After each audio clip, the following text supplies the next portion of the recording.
still watching the conversation on Lagos television, and once again, the focus of our conversation this morning is better orientation and a greater nation. When you critically assess the situation of our country as we speak today, you will realize that a lot is wrong with us as a society in terms of leadership, orientation, and our value system. And this, of course, is not limited to the younger generation alone. Even the adults are also guilty, as well as our political class and our traditional institutions. Of course, a typical example of a wrong orientation is what transpired at the Senate recently between the former Minister of Education, Madam Obi Ezekwesili, and one of those senators representing Ebonyi State, wherein they used all sorts of uncivil language to describe each other right there in the full glare of the public. And people are wondering if people at that level can be that uncivil, then what do we expect of the younger generation in terms of their conduct, in terms of their orientation? Then how do we begin to reposition our country for us to have a greater nation in terms of leadership and orientation? We have joining us for this conversation this morning, John Dare Oloyede is a lawyer and a political observer.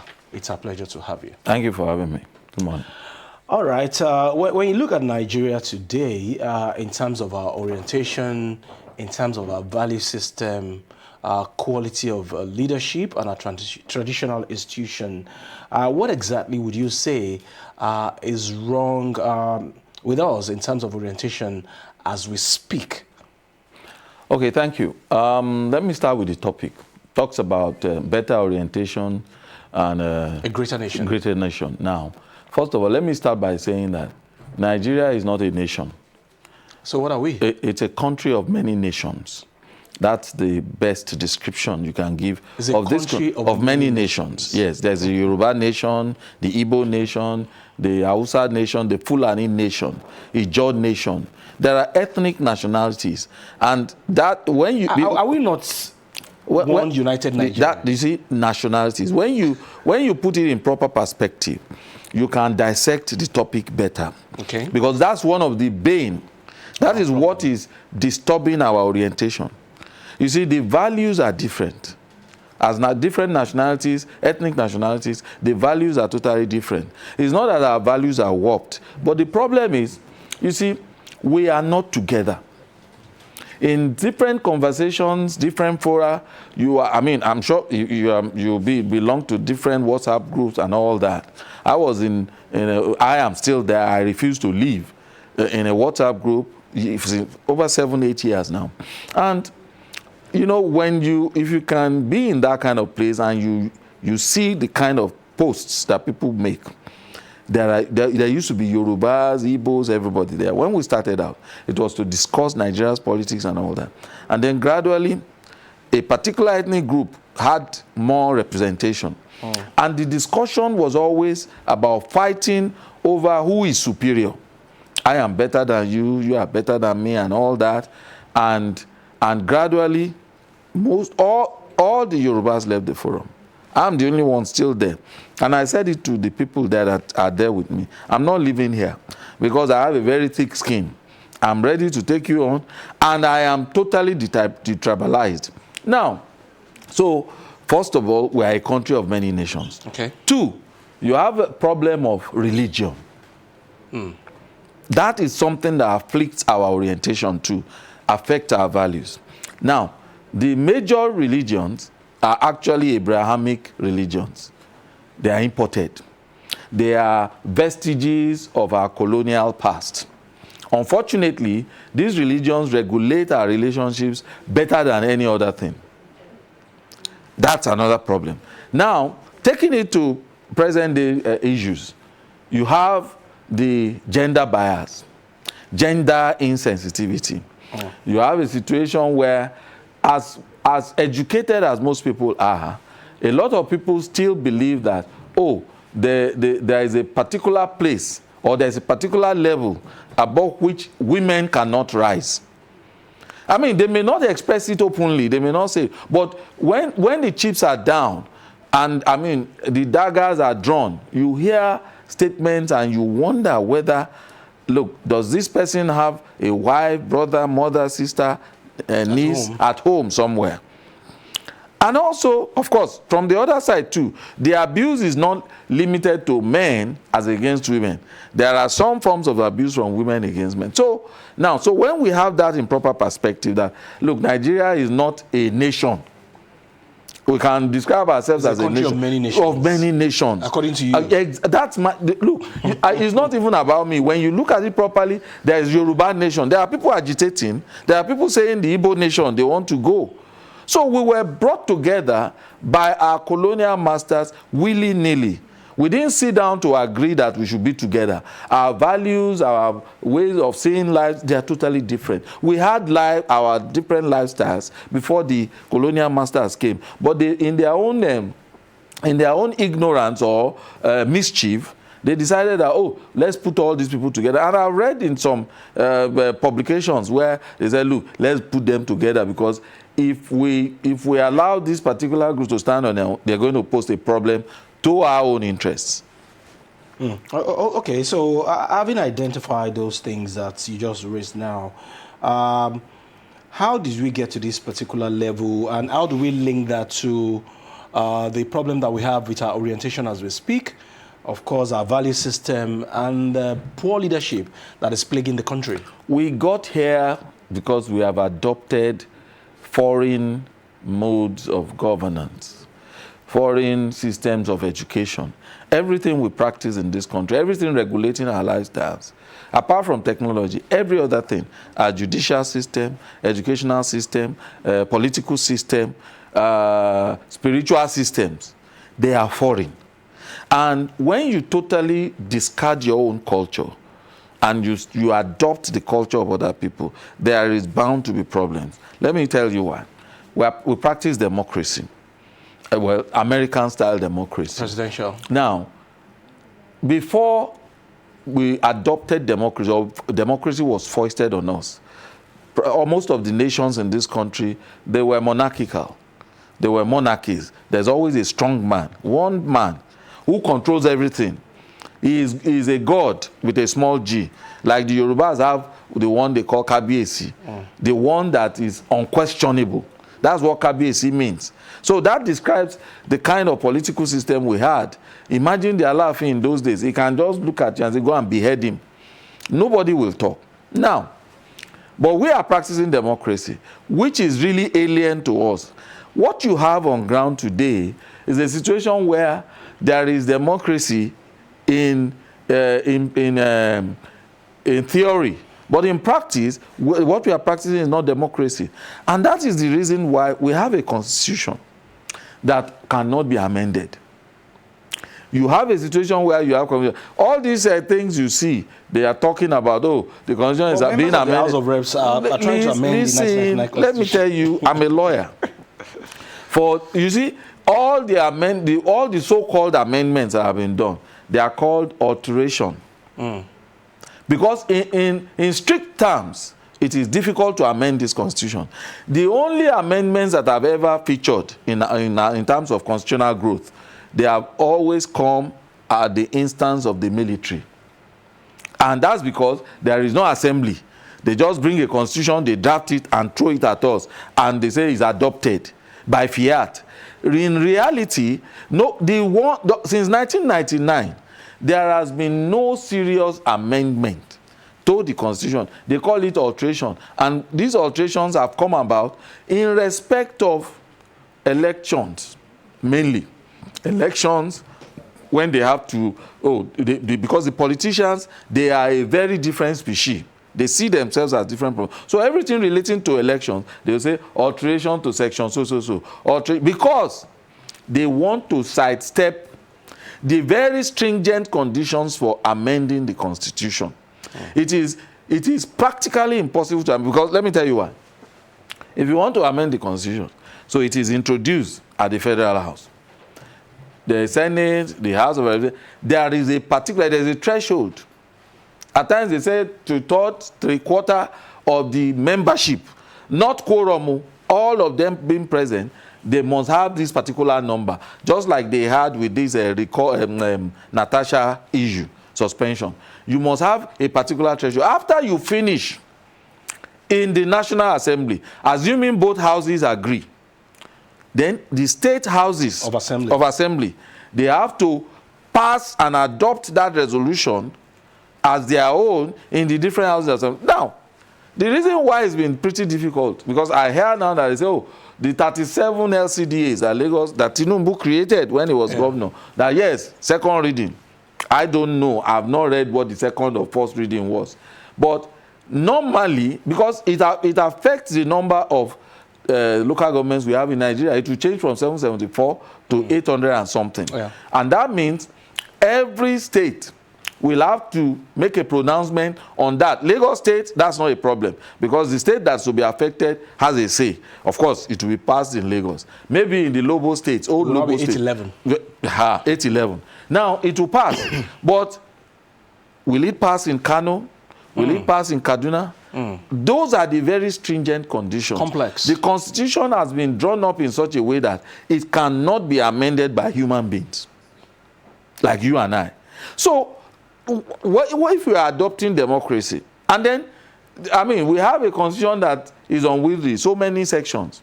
The number of sections in the American constitution that we are taking after is so you can actually, maybe 2 sheets or 3 sheets of paper, you have the Constitution of the United States of America. Okay. If that's the situation, do we then call for a new constitution? Well, what is on the table has always been, this is not... Because the picture that you painted now seems very complex. It's very, very complex. I'm waiting for that one about 37 local, very, very serious one. It's different from restructuring. I mean, you can talk about tax, you can talk about all those things. But when you want to amend certain provisions of the Constitution, it is practically impossible. And that's because we are a country of nations. What is going to be positive for the western part of Nigeria, the North will frown on it. Why should they? Meanwhile, and we saw that with the tax reform bills. That's why it's dragging, because without their input, without their support, it will not pass. That is how. So we are practicing democracy, but what we see is a situation where the reason why you have to, Mr. President it appears like the president. They will say, oh. Somebody wanted a third term and they were carrying Ghana must go back to settle these people. Then this one, to suspend somebody was giving dollars and all that. The reason is because instead of practicing democracy that is people-based, there must be a strong man. In tandem with our original values, aboriginal values, there must be a strong man who is ready to do anything to make sure that willy-nilly he has his way. The countries that have made it, Singapore for instance, we use it as a model. Oh, Singapore, this is such a beautiful country. How did they get there? Back to your question. How did Singapore get there? There was a bit of dictatorship. I have always said it. I'm a Nigerian, I'm a lawyer, I believe in democracy, fairness, equity, and all those things. But the Nigeria we have today is not going to move forward until there is a force that is so strong, that is not bogged down by frivolities, who will compel us to do the right thing. Okay. We have said so much about the Constitution. Now let's talk about our orientation. And I cited an example of what transpired between Madam Obi and that senator from Ebonyi State the other time. Yeah. Then aside from that, look at our value system today. Our traditional rulers, they are more or less a politician now. And the quest for wealth in our society is also part of the problem of orientation that we are having. It's all about money now. If you have money, you can get away with anything. I don't want to, yes, we were talking about values. I find it difficult to put a value to our values these days. Are there really values? Because if what we are talking about from top to bottom, like the president, from top to bottom, the only thing that counts is money. Because everybody believes that, oh, with money, I mean, you can at least have some free movement in any sphere. You can be comfortable. You can buy your way through areas that other people cannot. I mean, the academics have been infiltrated. The political setup is being compromised. Religion, the traditional, oh, that is, I mean, well, the traditional institution now, you know, we have moved from a situation where, you know, we used to have a house of chiefs. At least I know of the West, we had house of chiefs. Imagine at that time, Oba Adesoji Aderemi was the head of the particular house. And they were also moving along with the political class. They were not treated as inferior to the political class. Before anything is done, they were involved. Now we have moved to a point where we now have traditional rulers on every street in most major cities. And yet, the traditional rulers, they have no movement. They have no value. When I say is that because they were appointed by the governors? Oh, well, that is the thing. Now, that is the thing. The traditional rulers are no longer subject to appointment by Ifa Oracle. The governors are the Oracle. Yes. And somebody was joking that why is it that most of the major traditional rulers in Yoruba land these days, they have to import them from abroad. And the person said, oh, because Ifa now collects dollars, not naira. So that's what we peddle. That's the value we peddle. The traditional institutions have been totally compromised. The political setup, I mean, you can see it. The kind of people, language. Look at the language. You were talking about Dr. Obi Ezekwesili and the senator, and you know, the shamefulness of the debacle was shaming me. I mean, watching it alone made me feel horrible inside.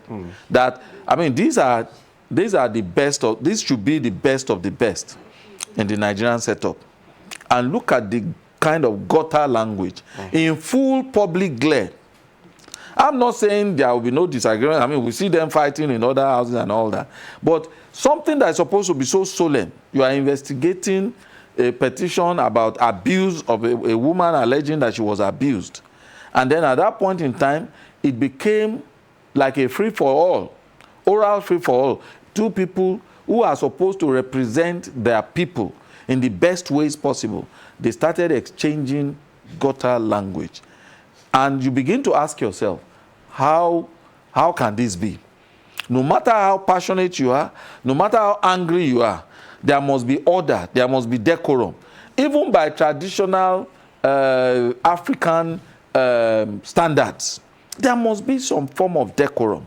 And when I watched it, I couldn't finish watching it. Every time, people have been still sending it to me. I'm even deleting now because what is there to be happy about?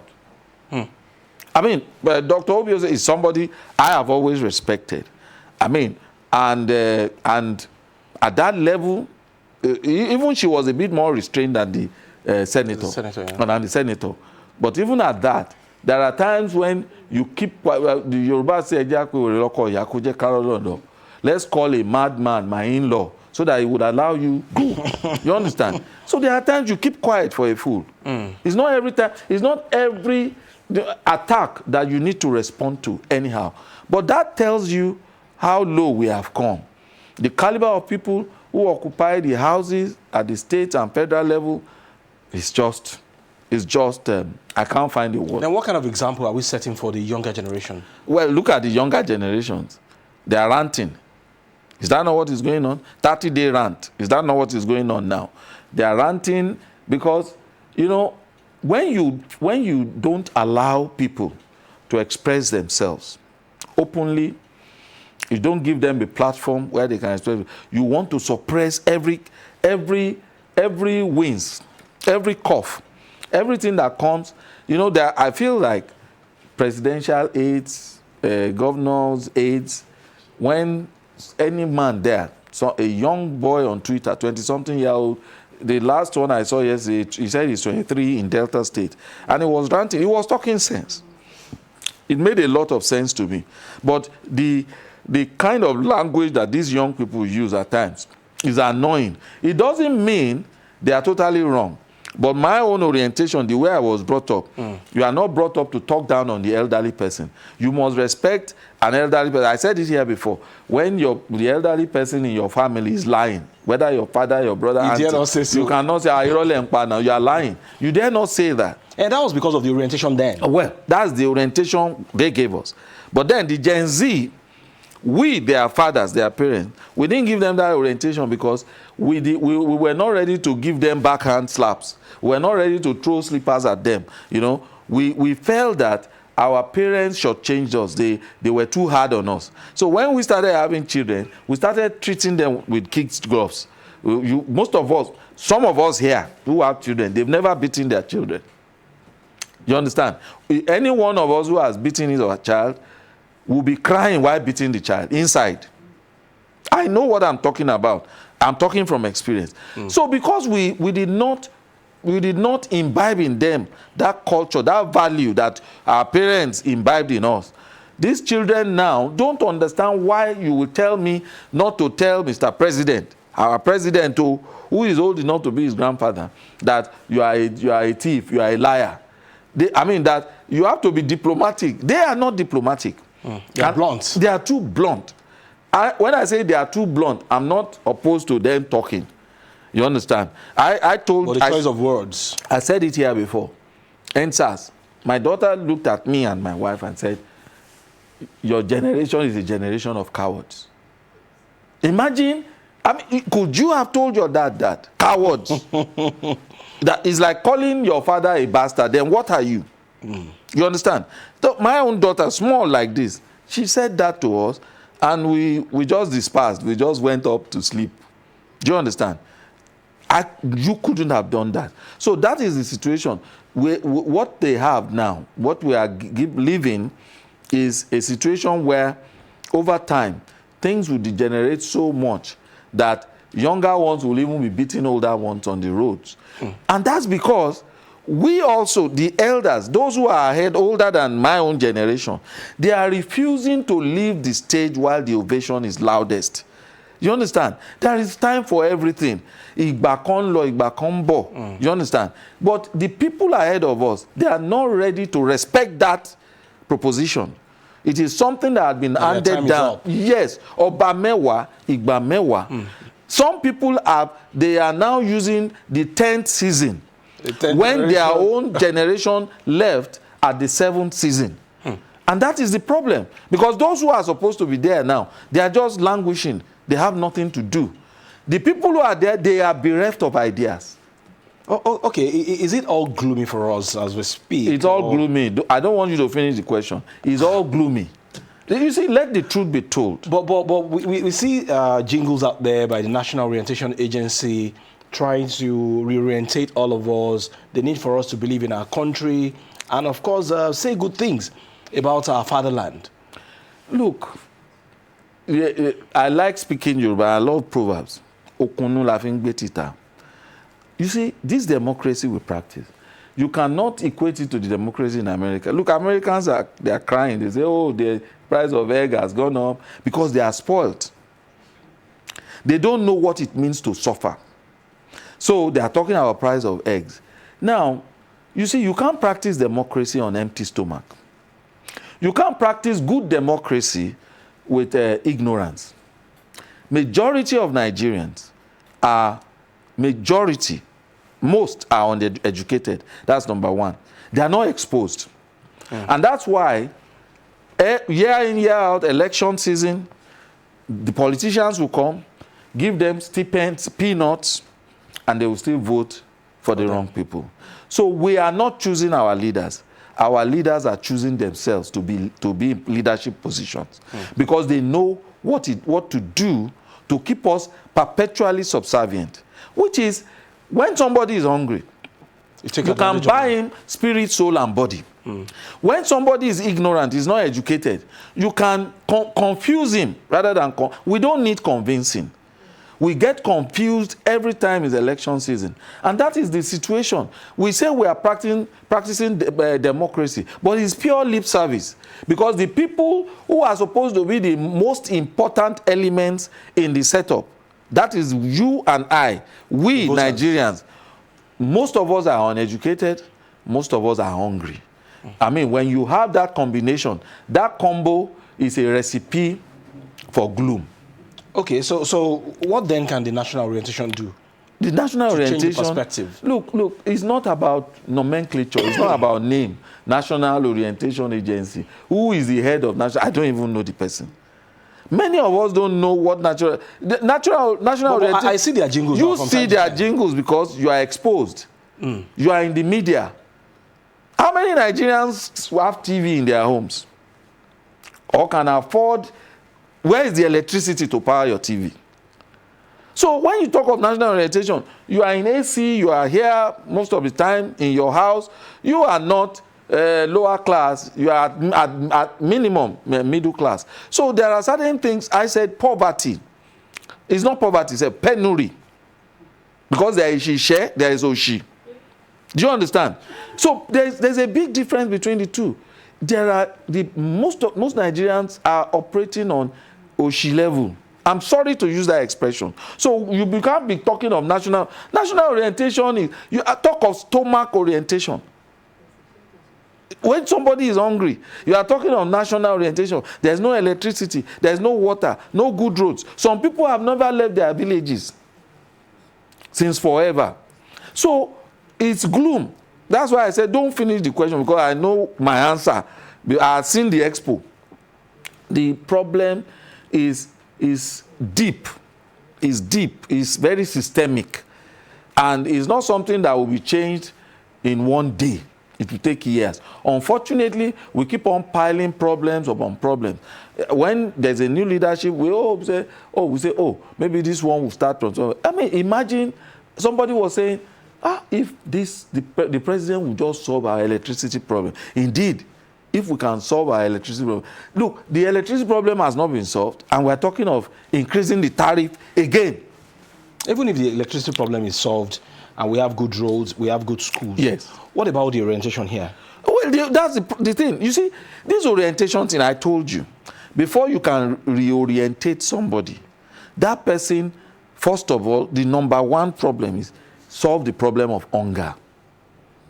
When somebody is hungry, you can't reach his brain because the brain will be famished. Do you understand? People are vulnerable. They are weak. They are not thinking.